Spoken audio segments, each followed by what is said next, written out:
जय माता की। सर्व मंगल मांगल्ये शिवे सर्वार्थ साधिके शरण्ये त्र्यंबके गौरी नारायणी नमोस्तुते। नवरात्रि का दूसरा दिन और मां ब्रह्मचारिणी की पूजा इसमें की जाती है।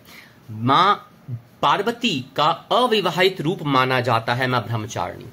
मां का यह स्वरूप तप से जुड़ा हुआ है और उनके इस स्वरूप की पूजा करने वाले में तपस्वी जैसे गुणों की वृद्धि होती है। मां ब्रह्मचारिणी की पूजा के साथ साथ उनकी व्रत कथा भी पढ़ना पूजा की सफलता के लिए बहुत जरूरी माना जाता है। तो क्या है माता की व्रत कथा, आइए जानते हैं और थोड़ा सा जानकारी प्राप्त करते हैं कि मां ब्रह्मचारिणी की पूजा साधना अर्चना करने से व्यक्ति को क्या लाभ प्राप्त होगा और मां ब्रह्मचारिणी का स्वरूप क्या है। अगर हम देखें तो मां ब्रह्मचारिणी को प्रेम, निष्ठा, ज्ञान और वृद्धि की देवी के रूप में पूजा जाता है। मां ब्रह्मचारिणी ने भगवान शिव को पति के रूप में पाने के लिए कठोर तपस्या की थी। मां ब्रह्मचारिणी के व्रत तथा कथा सुनने से भक्तों को तप करने की प्रेरणा और मनोबल प्राप्त होता है। मां ब्रह्मचारिणी वो दूसरे नवरात्रे पे इनकी पूजा की जाती है। ब्रह्मचारिणी का अर्थ है तप का आचरण करने वाली। मां के स्वरूप की पूजा करने से भावात्मक शक्ति बढ़ती है। मां ब्रह्मचारिणी को प्रेम, निष्ठा, ज्ञान, बुद्धि तथा तपस्या की देवी माना जाता है। मां ब्रह्मचारिणी श्वेत वस्त्र धारण करती हैं और उनके दाएं हाथ में अष्टदल की माला है और बाएं हाथ में कमंडल धारण किए हुए हैं। मां ब्रह्मचारिणी का स्वरूप बहुत ही सादा है और अन्य देवियों की तुलना में वह सौम्य, क्रोध रहित तथा तुरंत वरदान देने वाली देवी है। मां ब्रह्मचारिणी की पूजा में उन्हें चीनी शक्कर जिसे हम कहते हैं का भोग लगाना चाहिए। यहां चीनी आजकल रिफाइंड शुगर की बात नहीं, मैं शक्कर देसी की बात कर रहा हूं। और इस दिन उन व्रत की भी कथा पढ़नी चाहिए और उनकी व्रत कथा पढ़े बिना उनकी पूजा अधूरी मानी जाती है। मां ब्रह्मचारिणी की व्रत कथा इस प्रकार है कि मां ब्रह्मचारिणी पर्वतराज हिमालय के घर में जन्मी थी।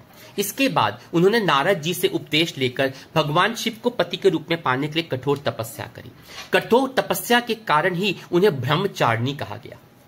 कहा जाता है कि देवी ने अपनी तपस्या से पहले हजारों वर्ष तक केवल फल फूल खाकर बिताई, फिर 100 वर्ष तक केवल जमीन पर रहकर शाक का निर्वाह किया और इसके बाद उन्होंने वर्षा धूप की परवाह किए बिना अपना तप जारी रखा। कई हजार सालों तक उन्होंने फिर टूटे हुए बिल्वपत्र खाए और निरंतर भगवान शिव की पूजा करती रही, उनकी तपस्या में लीन रही। अंत में उन्होंने बिल्वपत्र भी खाना छोड़ दिया और फिर निर्जल और निराहार रहकर कठोर तपस्या करने लगी। देवी की कठोर तपस्या से उनका शरीर एकदम क्षीण हो गया था। बाद में उन्होंने पत्ते खाने भी बंद कर दिए। तब देवी का नाम अपर्णा रखा गया। देवी की कठोरतम तपस्या को प्रसन्न होकर ऋषि, मुनि और सिद्धगण ने उन्हें प्रणाम किया और कहा, देवी आपको इस कठोर तपस्या का बल अवश्य प्राप्त होगा और महादेव आपको पति के रूप में अवश्य प्राप्त होंगे। मां ब्रह्मचारिणी की कथा, उनका तप इतना अद्भुत है कि भक्तों को इस कथा को सुनने मात्र से उनके समान ही तप करने की प्रेरणा और मनोबल प्राप्त हो जाता है। मां की आराधना करने से जीवन में संयम, बल, सात्विकता और आत्मविश्वास की वृद्धि होती है। मां ब्रह्मचारिणी का जब आप पूजा करें तो मां को शक्कर अवश्य भोग लगाएं, यह बहुत शुभ माना जाता है। साथ ही साथ मां के इस मंत्र का जाप करें, या देवी सर्वभूतेषु मां ब्रह्मचारिणी रूपेण संस्थिता नमस्तस्यै नमस्तस्यै नमस्तस्यै नमो नमः। इस मंत्र की अगर आप 108 माला करते हैं तो यह बहुत शुभ और लाभकारी होती है और मां ब्रह्मचारिणी का आशीर्वाद आपको प्राप्त होता है।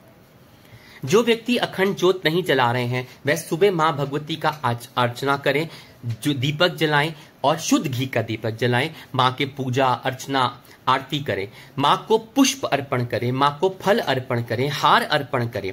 आप तो मां को विराजमान कर चुके होंगे और साथ ही ओम एम ह्रीम क्लीम ब्रह्मचारिणे नमः इस मंत्र का आप 108 बार जप करें। यह करने से मां ब्रह्मचारिणी स्वरूप आपको भक्ति, शक्ति, जप, तप, स्थिरता और सकारात्मक प्रदान करती हैं और आपके जीवन में शुभता लाती हैं।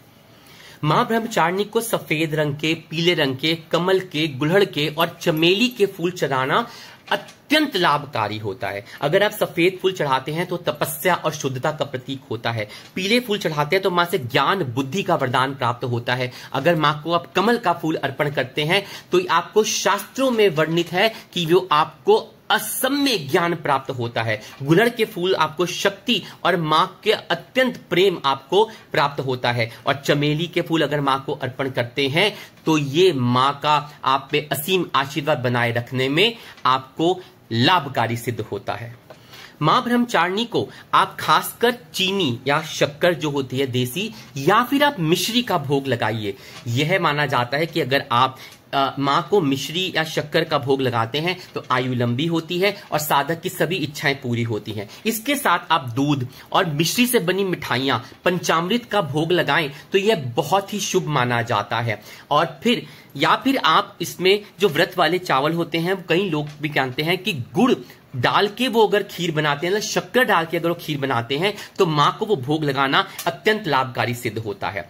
व्यक्ति को तप, त्याग, सदाचार, संयम और वैराग्य में वृद्धि मिलती है, मन में स्थिरता आती है और सबसे ज्यादा जो आजकल जरूरी है, कठिन संघर्षों में भी वे अपने कर्तव्य पथ से विचलित नहीं होता, उसको ऐसी शक्ति प्राप्त होती है। व्यक्ति को ज्ञान और बुद्धि की प्राप्ति होती है और जीवन की परेशानियां दूर हो जाती हैं। मां ब्रह्मचारिणी, जैसे हमने आपको बताया, तप, त्याग, वैराग्य की देवी है, तो व्यक्ति सांसारिक मोह माया से ऊपर उठ जाता है और आध्यात्मिक में अंदर से ही उसमें एक ऊर्जा होती है जो संसार को बहुत निराले ढंग से उसका देखने का नजरिया हो जाता है। सदाचार, संयम, इंद्रियों पर नियंत्रण, ज्ञान, बुद्धि में वृद्धि होती है, मन में स्थिरता आती है, जो आज के समय में व्यक्ति को कठिन संघर्षों में, कठिन समय में अपने कर्तव्य पथ से भटकने नहीं देता, उसको डिगने नहीं देता और उसको चलने देता है। समस्याओं का निवारण दिखने लग जाता है उनके मां के आशीर्वाद से। परेशानियां आ रही हैं, मां ब्रह्मचारिणी को पूजा कीजिए, उनकी आराधना कीजिए, उनका मंत्र का जाप कीजिए। देखिए आपको कैसे समस्याओं में, परेशानियों का हल दिखने लग जाएगा। परिवार में सुख शांति आ जाएगी और आपको सिद्धि और विजय की प्राप्ति होगी। नकारात्मकता को दूर करती हैं, आलस्य को दूर करती हैं, अहंकार का नाश करती हैं, लोभ जैसे दोषों का विनाश कर देती हैं और आपके जीवन में शुभता ही शुभता ले आती हैं। ये है मां ब्रह्मचारिणी का अद्भुत स्वरूप जो हमारे जीवन में खुशियां ही भर देता है। मां के दूसरे नवरात्रे वाले दिन तो आइए मां के इस स्वरूप की पूजा करें। उम्मीद है आपको पसंद आया होगा। यह जानकारी सरल है और कुछ नहीं तो लाइक अवश्य बनता है एक तो, और कुटुंब का हिस्सा नहीं बने तो अरे बेल आइकन दबाइए और परिवार का हिस्सा बनिए, सब्सक्राइब कीजिए ना।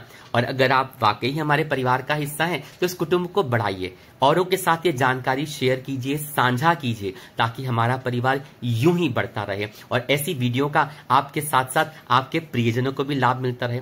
कमेंट करना मत भूलिएगा और कुछ नहीं तो जय माता की लिख दीजिएगा, क्योंकि जय माता की यहां से निकल के यहां छू जाता है। बोलिए, प्रेम से बोलिए, जयकारा शेरा वाली दा बोल साचे दरबार की जय।